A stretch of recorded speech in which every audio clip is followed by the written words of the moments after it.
बिस्मिल्लाहिर्रहमानिर्रहीम।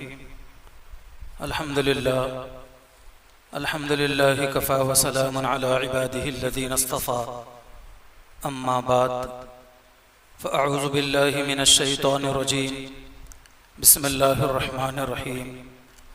क़ुल इन्ना स्वलाती व नुसुकी व महयाया व ममाती लिल्लाहि रब्बिल आलमीन। व कमा वरद फ़िल हदीस सहीह अन अनस रज़ियल्लाहु अन्हु क़ाल क़दिम अन्नबी सल्लल्लाहु अलैहि वसल्लम अल मदीनतुल मुनव्वरा व लहुम यौमान यलअबु फ़ीहिमा। फ़क़ाल अन्नबी सल्लल्लाहु अलैहि वसल्लम मा हाज़ान यौमानी। क़ालू कुन्ना नलअबु फ़िल जाहिलिय्यति या रसूलल्लाह। क़ाल रसूलुल्लाह सल्लल्लाहु अलैहि वसल्लम क़द अबदा लकुमुल्लाहु बिहिमा खैरम मिनहुमा यौमुल अज़हा व यौमुल फ़ित्र औ कमा क़ाल नबी सल्लल्लाहु अलैहि वसल्लम। काबिल एहतराम दीनी भाइयों अज़ीज़ों, इस्लामी साल के 12वें माह ज़िलहिज्जा की आज 9 तारीख़ है। आज हमारे लिए यौम अरफा और सौम अरफा का दिन है और मक्कतुल मुकर्रमा के अंदर कल यौम अरफा हो चुका है और आज तवाफ़ ज़ियारत का दिन है कि आलम इस्लाम के पूरी दुनिया भर के तकरीबन 50 लाख से ज़्यादा मुसलमान हज की सआदत से मालामाल हो चुके हैं। मोहतरम बुजुर्गों और दोस्तों,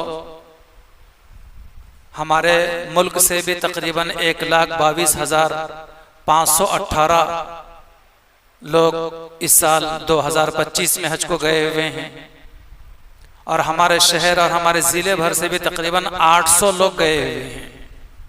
खुदा करे आइंदा मुस्तकबिल में दयार हरम को जाने वाले काफिलों में हमारा भी शुमार हो जाए और अल्लाह ताला हमें भी अपने घर की हाजिरी नसीब फरमाए तो हमारी भी सारतमंदी होगी, खुश नसीबी होगी। बहरहाल दुनिया भर के सारे मुसलमानों के लिए भी ये दिन यौम अरफा का और 10 ज़िलहिज्जा का बल्कि अय्याम तशरीक़ 5 दिन बड़े अहमियत के दिन हैं कि कल जैसे आज यौम अरफा है, माह ज़िलहिज्जा की 9 तारीख़ है, तो आज बेशुमार मर्द व ख़वातीन अरफे के रोज़े का एहतमाम करते हैं और करना चाहिए कि बड़ा उसमें अल्लाह पाक ने अजर सवाब रखा है। दूसरे है कि कल पूरे आलम इस्लाम के मुसलमानों का एक बड़ा त्यौहार जिसे ईदुल अज़हा और बकर ईद का दिन कहा जाता है वो कल आने वाला है।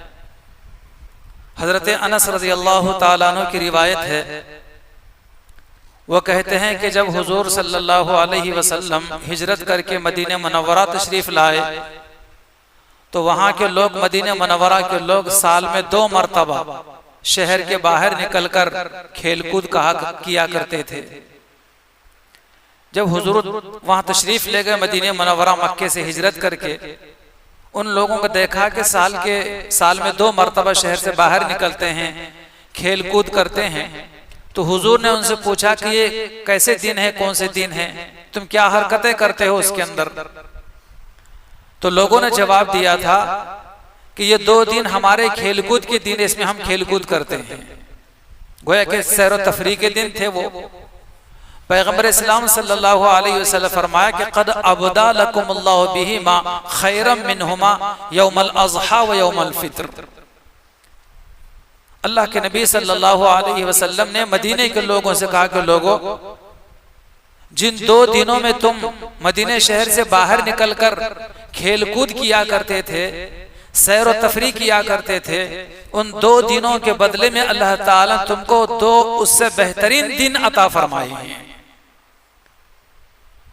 उनके बदले में। और वो 2 दिन, एक तो ईदुल अज़हा का दिन और दूसरे ईदुल फित्र का दिन। ये 2 दिन अल्लाह तबारक व तआला ने अता फरमाए त्यौहार के तौर पर। और हकीकत ये है कि इस्लाम में ये दो ही त्यौहार हैं, दो ही ईदें हैं, किसी और तीसरी ईद का कोई तस्वुर नहीं है। रमजान के इख्तिताम पर एक शव्वाल को जो ईद मनाई जाती है जिसे ईद उल फित्र कहा जाता है, माह जिलहिज्जा की आमद पर पूरे दुनिया भर के मुसलमान मक्का मुकर्रमा, मिना व अरफात व मुज़दलिफा में हज के फराइज अदा करते हैं। तो सारे दुनिया भर के मुसलमान 10 जिलहिज्जा को एक त्यौहार ईद मनाते हैं जिसे ईद उल अज़हा या ईद कुर्बान कहा जाता है। ये दो ही ईद असल हैं। ईद के दिन दो काम ऐसे हैं जो वाजिब हैं। एक काम सिर्फ मालदारों का है और दूसरा काम सारे मुसलमानों का है। मालदारों का काम, जिनको अल्लाह ने माल और दौलत अता फरमाई है, वो ये है कि ईद के दिन, ईद के दूसरे दिन और ईद के तीसरे दिन 3 दिन तक कुर्बानी करें, अल्लाह के हुक्म की बजा आवरी करें, सुन्नत इब्राहिमी और सुन्नत मोहम्मदी पर अमल करें। और दूसरा वाजिब जो हर मुसलमान के ऊपर है वो ये है कि वो ईद के दिन 2 रकात वाजिब नमाज अदा करे। दुनिया के बाज़ मुल्कों में आज ईद हो चुकी है। अल्लाह ताला सारे उन आलम इस्लाम के मुसलमान जो ईद की नमाज अदा कर चुके हैं, अल्लाह ताला के बेशुमार रहमतों बरकतों से मालामाल हो चुके हैं। अल्लाह उन्हें बहुत बहुत मुबारक करे। इंशाअल्लाह तबारक व तआला कल सुबह हमारे यहाँ, हमारे मुल्क में भी ईद उल अज़हा अदा की जाएगी। अल्लाह ताला से दुआ है कि अल्लाह ताला पूरे मुल्क में, हर शहर में, हर जगह अल्लाह ताला पुरअमन तरीके से ईद मनाने की तौफीक अता फरमाए। और इसी तरह पूरे मुल्क में, हर शहर में, हर जगह अल्लाह ताला कुर्बानी भी पुरअमन तरीके। मोहतरम बुजुर्गों और दोस्तों, कुर्बानी जैसे कि मैंने गुज़िश्ता जुमे के अंदर कहा था कि हज़रत इब्राहिम अलैहिस्सलाम के उस अजीम वाक़े की यादगार है। अगरचे कि इब्राहिम अलैहिस्सलाम को ख्वाब में वो वाक़े बतलाया गया था, हुक्म दिया गया था कि वो अपने बेटे को ज़ुबह कर रहे हैं, लेकिन इब्राहिम अलैहिस्सलाम ने एक दिन ख्वाब देखा, 2 दिन देखा, 3 दिन देखा, तो उनको यकीन हो चुका कि वाकई ये अमल अब मुझे करना चाहिए। क्योंकि आम इंसानों का ख्वाब ख्वाब होता है, लेकिन पैगंबरों का ख्वाब बिल्कुल सच्चा होता है। अल्लाह तबारक व तआला की तरफ से मनाजिर दिखलाए जाते हैं, बतलाए जाते हैं। तो इब्राहिम अलैहिस्सलाम ने हकीकतन अपने बेटे की कुर्बानी अंजाम देने की भरपूर कोशिश की जो उनके बस में था। और इस्माइल अलैहिस्सलाम अगरचे के नन्हे बच्चे थे, लेकिन कुर्बान होने के लिए जितना उनके बस में था पूरी तरीके से साथ दिया अपने बाप का। यहां तक कि फरमाया कि आप फिक्र ना करें, मैं कुर्बान होने को तैयार हूं और मैं सब्र करने को भी तैयार हूं। इसी को देखकर किसी शायर ने क्या खूब कहा है, ये फैजान नजर था या मकतब की करामत थी। ये फैजाने नजर था या मकतब की करामत थी। किसने सिखलाए थे इस्माइल को आदाब फर्जंदी, किसने सिखलाए थे इस्माइल को आदाब फर्जंदी। इतने ज्यादा कुर्बानी के अमल में अपने बाप के लिए मुआविन मददगार साबित हज़रत इस्माइल के रहती दुनिया तक ऐसी मिसाल और नजीर पेश नहीं की जा सकती। उसी की यादगार के तौर पर और उसी वाक़े को जिंदा रखने के लिए पूरे दुनिया भर के मुसलमान जो साहिब हैसियत इस्तिताअत वाले लोग कुर्बानी करते हैं और अल्लाह की खुशनुदी और रिजा हासिल करते हैं। शहरों में कुर्बानी ईद की नमाज अदा करने के बाद कुर्बानी करना है। पूरे शहर में किसी एक जगह भी अगर ईद की नमाज अदा हो जाए तो पूरे शहर के लोगों के लिए कुर्बानी करना जायज हो जाता है। बाज लोग ये समझते हैं कि मैं अभी नमाज नहीं पढ़ा, अभी मैं ईदगाह पर हूं या फलां मस्जिद में हूं, तो वो समझते हैं कि मेरी कुर्बानी भी जायज नहीं है। नहीं, किसी एक जगह भी, एक मस्जिद में भी या एक ईदगाह पर भी ईद की नमाज हो जाए तो पूरे शहर के लोगों के लिए कुर्बानी करना जायज हो जाता है। हाँ, देहात के लोगों के लिए, गांवों के लोगों के लिए जहां पर ईद नहीं होती, यानी ईद की नमाज वहां पर अदा नहीं की जाती, देहात के मुसलमान शहरों में आकर नमाज पढ़ते हैं ईद की और जुमे की, तो ऐसे देहात के लोगों के लिए अलबत्ता इस बात की गुंजाइश और इजाजत दी गई है कि वो फजर की नमाज से पहले कुर्बानी कर सकते हैं। सुबह सादिक के बाद, सुबह सादिक के बाद का मतलब कि सहरी का वक्त जो होता है, सहरी के वक्त के बाद से लेकर फजर की नमाज से पहले पहले अपने जानवरों की, बकरों की, दुम्बों की कुर्बानी वो दे सकते हैं और फिर सुबह फजर की नमाज के बाद फिर ईद की नमाज के लिए शहर में जा सकते हैं। ये सिर्फ गांव और देहात के लोगों के लिए मसला है। और जिन शहरों में ईद की नमाज होती है वहां फजर से पहले कुर्बानी करने की इजाजत नहीं है, बल्कि शहर के लोग फजर की नमाज के बाद, मकरूह वक्त खत्म होने के बाद ईद की नमाज अदा करेंगे और ईद की नमाज अदा करने के बाद फिर कुर्बानी देंगे तो कुर्बानी काबिल कबूल है। बड़े पैमाने पर शहरों में कुर्बानियां होती हैं, करना चाहिए, लेकिन जो इस्तेताअत के बावजूद, गुंजाइश होने के बावजूद जो मुसलमान कुर्बानी नहीं करते, अल्लाह के नबी सल्लल्लाहु अलैहि वसल्लम ने उनसे बड़ी नाराजगी का इजहार फरमाया है। फरमाया कि ऐसे लोग जो गुंजाइश के बावजूद कुर्बानी नहीं करते, खबरदार हमारे ईदगाह के करीब आएंगे तो। इतनी नाराजगी का इजहार फरमाया है कि ईदगाह के करीब ना आए। मम वजद साअतन लिअयुज़ही फलम युज़ही फला यक़रबना मुसल्लाना। ये हदीस मुबारका जिसका तर्जुमा ये है कि जो लोग साहिब इस्तिताअत होते हैं और कुर्बानी नहीं करते तो ऐसे लोग हमारी ईदगाह के करीब ना आए।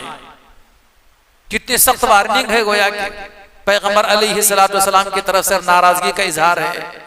इसलिए भाइयों, अल्लाह का दिया हुआ माल, अल्लाह का दिया हुआ रुपया पैसा, अल्लाह के नाम पर कुर्बानी के जरिए से अगर कुछ खर्च होता है तो इसमें बिल्कुल हमारे पेशानी पर बल नहीं आना चाहिए, बल्कि खुशी का इजहार करना चाहिए कि मेरे खालिक व मालिक ने मुझे मौका अता फरमाया है। फिर देखें कैसा अजर सवाब मिलता है, फिर कैसे अल्लाह तबारक व तआला अपने बरकतों से मालामाल फरमाते हैं, फिर दुनिया व आखिरत कैसी उसकी मुनव्वर हो जाती है। अल्लाह ताला ये मरहला और ये मौका हम सब के लिए आसान फरमाए। शहरों में बड़ी तादाद हुक्म है, जिन लोगों को इस्तिताअत है, कुर्बानियां करते हैं, वह अपने गोश्त के 3 हिस्से करें। एक हिस्सा अपने लिए रखें, एक हिस्सा अपने दोस्तों, अहबाब और रिश्तेदारों के लिए, और एक हिस्सा खास तौर पर गरीबों में तकसीम करें। इस्लाम वो मजहब है जो हर खुशी के मौके पर गरीबों को याद करता है। इसलिए भाइयों और बुजुर्गों, ये खुशी और मसरत का मौका ईद उल अजहा की शक्ल में हमारे सामने आ रहा है और कुर्बानी हम करते हैं तो जरूर एक हिस्सा गरीबों तक पहुंचाना चाहिए। तो कुर्बानी के गोश्त में एक हिस्सा खास तौर पर गरीबों का मुतय्यन किया जाता है, करना भी चाहिए। इस्लाम वो मजहब है जो हर खुशी के मौके पर गरीबों को याद करता है। ईद उल फित्र का मौका आता है तो ज़कात के जरिए, सदक़े फित्र के जरिए गरीबों की मदद की जाती है। शादी ब्याह में वलीमा का मौका आता है तो खास तौर पर वलीमा के मौके पर गरीबों को याद करने का हुक्म दिया गया है कि वलीमा के दस्तरखान पर चंद गरीब जरूर हों। अगर किसी वलीमा के दस्तरखान पर मालदारी लोग हों, सियासी समाजी लोग ही हों, रिश्तेदार और दोस्त अहबाबी हों, वलीमा के दस्तरखान पर अगर कोई गरीब ना हो तो पैगंबर इस्लाम अलैहिस्सलातु वस्सलाम फरमाते हैं कि उस वलीमा का खाना सबसे बदतरीन खाना है। फरमाने नबवी है, शर्रुत तआमी तआमुल वलीमती युदआ लहल अगनियाउ व युतरकुल फुकरा, कि सबसे बदतरीन खाना उस वलीमा का खाना है जिस वलीमा के दस्तरखान पर अगनिया, दौलतमंद तो मौजूद हों, वो युतरकुल फुकरा, लेकिन कोई फकीर और गरीब मौजूद ना हो। मालूम है कि वलीमा जैसे खुशी और मसरत के मौके पर जरूर गरीबों को भी याद करना चाहिए और ईद उल अजहा जैसे खुशी व मसरत के मुकद्दस दिन पर खास तौर पर कुर्बानी के जानवर में तो एक हिस्सा कुर्बानी का गरीबों के लिए मुख्तस रहता है। मोहतरम बुजुर्गों और दोस्तों, आलम इस्लाम में भले इस्लामी तारीख में सबसे पहले ईद की नमाज कब अदा की गई? पैगंबर इस्लाम अलैहिस्सलाम नबी बनने के बाद 13 साल तक मक्का मुकर्रमा में रहे, लेकिन ईद की नमाज नहीं थी। 13 साल के बाद हमारे पैगंबर अलैहिस्सलाम हिजरत करके मदीने मुनव्वरा तशरीफ ले गए हैं। सन 2 हिजरी में रमजान मुबारक के महीने में जंगे बद्र हुई है, जिसमें मुसलमानों की तादाद 313 थी। जब नबी करीम सल्लल्लाहु अलैहि वसल्लम अपने फौज के मुकाबले में कई गुना तादाद मुशरिकीन की थी, इसके बावजूद अल्लाह तबारक व तआला ने हुजूर सल्लल्लाहु अलैहि वसल्लम को फतह और कामयाबी अता फरमाई और मद्दे मुकाबिल दुश्मनों को शिकस्त से दो चार किया गया। नबी करीम सल्लल्लाहु अलैहि वसल्लम अपने रुफका को लेकर फातिहाना तौर पर जंगे बद्र से फातिहाना हैसियत से मदीने मुनव्वरा में दाखिल हो रहे हैं। तो उसी साल नबी करीम सल्लल्लाहु अलैहि वसल्लम के लिए ईद उल फित्र की नमाज भी मशरू की गई, जायज की गई।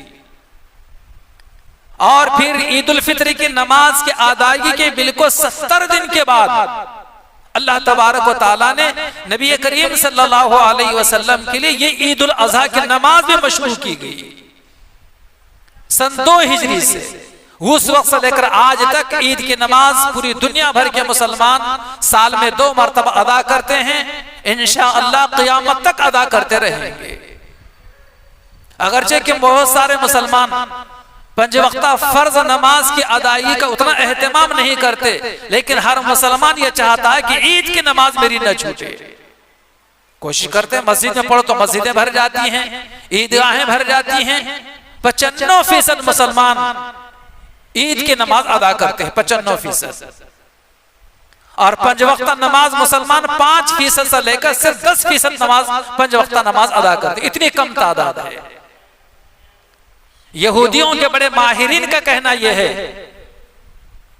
यहूदियों के बड़े बड़े माहिरीन का कहना यह है कि जिस दिन मुसलमानों की तादाद मस्जिद में जुमा और ईदैन की तरह हो जाएगी, उस दिन से हमारा जवाल शुरू हो जाएगा।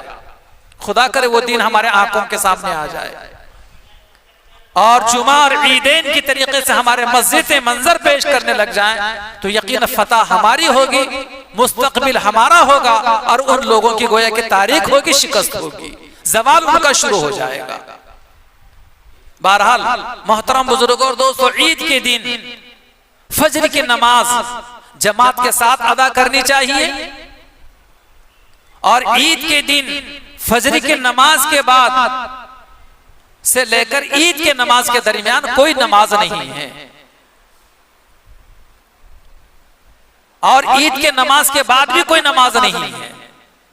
हाँ, घर में पढ़ना चाहता तो पढ़ना शुरू कर दे नवाफिल, लेकिन मस्जिद में और ईदगाह में ईद की नमाज के अलावा कोई नमाज नहीं। फजर पढ़ने के बाद हमारे जितना हो सके जल्दी से ईदगाह पहुंचने की कोशिश करें। लेकिन बहुत सारे मुसलमान बेचारे जो फजर की नमाज के मौके पर सोते रहते हैं और जब ईद की नमाज के लिए आते हैं तो इमाम साहब का बयान शुरू होता है या इमाम साहब खुतबा दे रहे होते हैं, तो इधर मुसलमान बेशुमार नमाज पढ़ रहे होते हैं। क्यों? तो फजर की नमाज पढ़ रहे हैं, इसलिए कि फजर की नमाज नहीं पढ़े तो ईद की नमाज भी नहीं होती। ये आम मुसलमानों की सोच है, ऐसा नहीं है।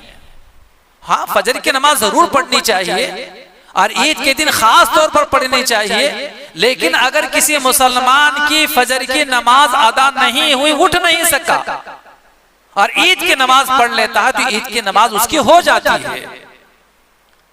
लेकिन ईदगाह पर सबके सामने नमाज इनफिरादी पढ़ते हुए नजर आते हैं बहुत सारे लोग। इससे एहतियात बरतना चाहिए। शरीयत मुस्तफा के अंदर ईद से पहले भी कोई नमाज नहीं है ईद की जगह पर, ईदगाह पर, और ईद की नमाज के बाद भी कोई नमाज नहीं है।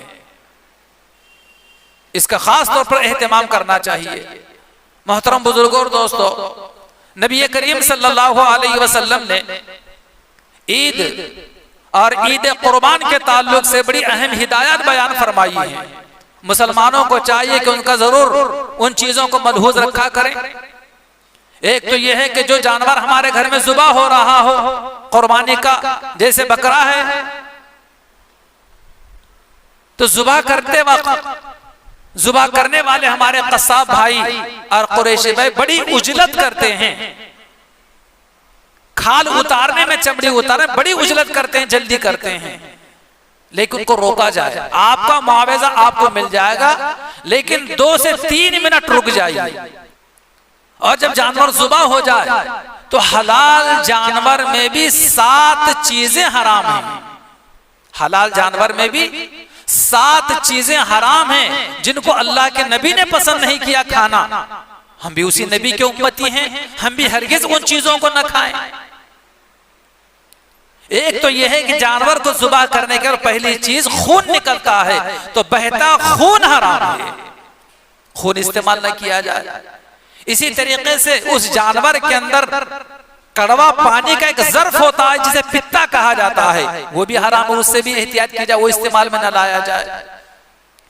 इसी तरीके से जानवर की पेशाब गाह, चाहे नर हो चाहे मादा हो, दोनों की भी पेशाब गाह ये भी हराम है। इसी तरीके से मसाना ये भी हराम है।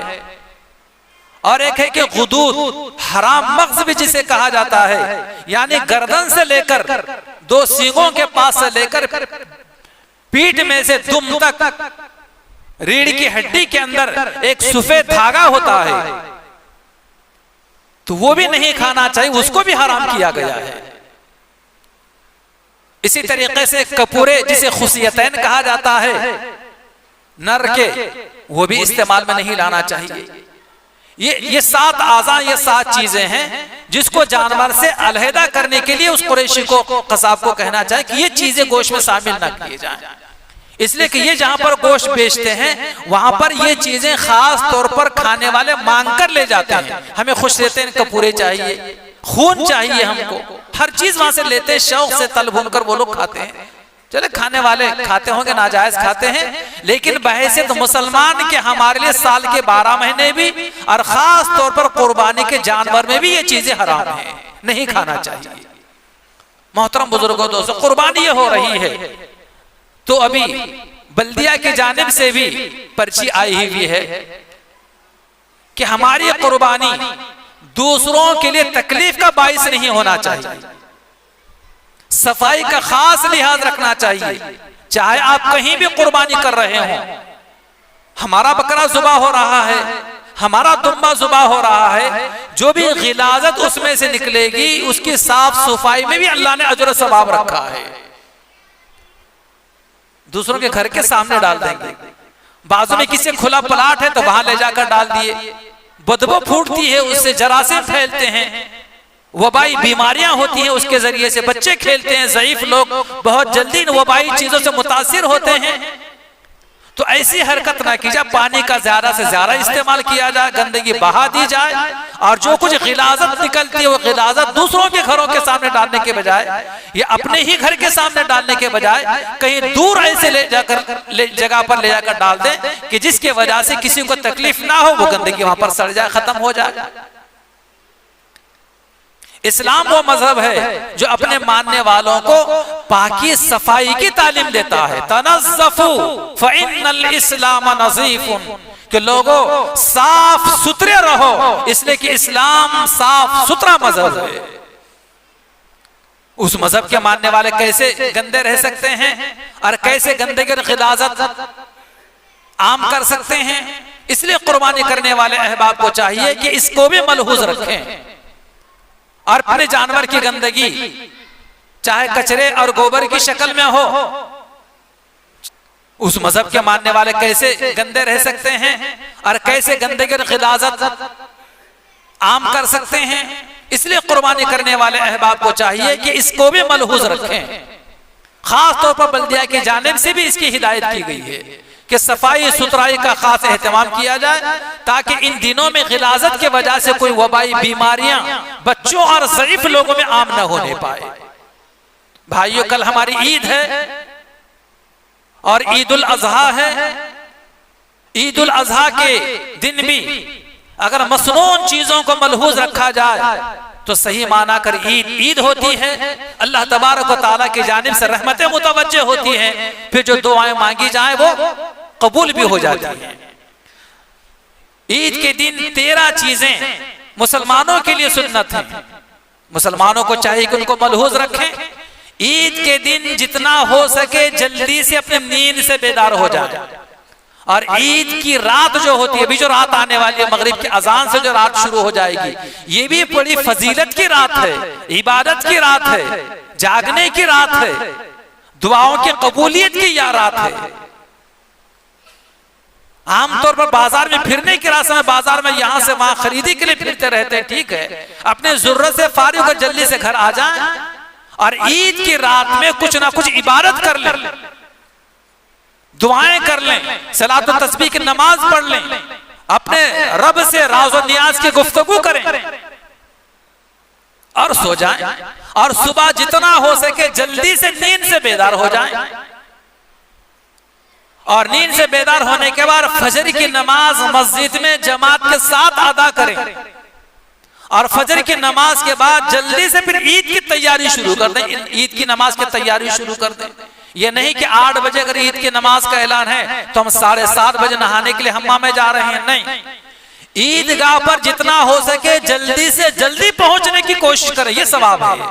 आइन टाइम पर पहुंचना सवाब नहीं, ठीक है, नमाज तो मिल जाएगी आपको, 8 बजे भी पहुंच जाएंगे तो, बल्कि 2-5 मिनट लेट अगरचे कि नमाज हो ही जाती है, लेकिन जितना हो सके जल्दी से आधा घंटा, 1 घंटा, सवा घंटा पहले मैं ईदगाह पर पहुंचूं, कि ईदगाह पर जल्दी पहुंचना ज्यादा सवाब का काम है। यहां से पहुंचते ही फजर की नमाज के बाद ईद की नमाज की तैयारी शुरू करते, गुस्ल से फारिग हो जाएं, वुजू कर लें, मिसवाक कर लें, ईद के मसनून चीजें हैं ये। और अगर मैसर हो तो नए कपड़े पहन लें, नए कपड़े ना हो तो अपने चंद जोड़े कपड़ों में जो अच्छा से अच्छा बेहतर लिबास हो वो लिबास पहन लें, और अपने बदन पर खुशबू मल लें।